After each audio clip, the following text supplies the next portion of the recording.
If you have a life insurance policy, it doesn't matter what kind, whole life, term life, index universal, decreasing term, doesn't matter. These are three things that you need to ask yourself as the policy owner.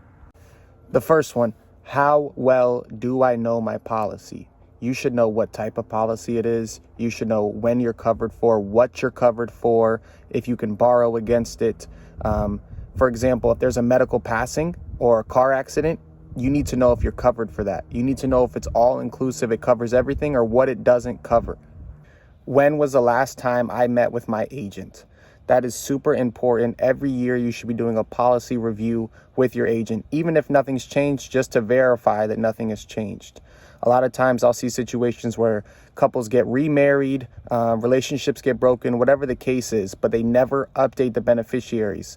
So what happens is the family that's left behind has to go to probate. They have to take them to court and try to fight for the money that should be allocated to the children or the current spouse. The third one and most important is, when does my policy expire? Okay. Term policies, even whole life policies, have an expiration date, and you need to know that so you can make sure there's no lapse in your coverage.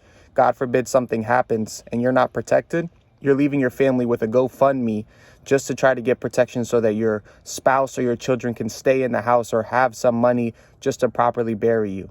In recap, know your policy better than the agent, okay? Ask yourself, when's the last time that you met with your agent and did a policy review? And the third one, which is one of the most important, is, when does my policy expire? These three things are free and can make sure that you and your family stay protected with no lapse.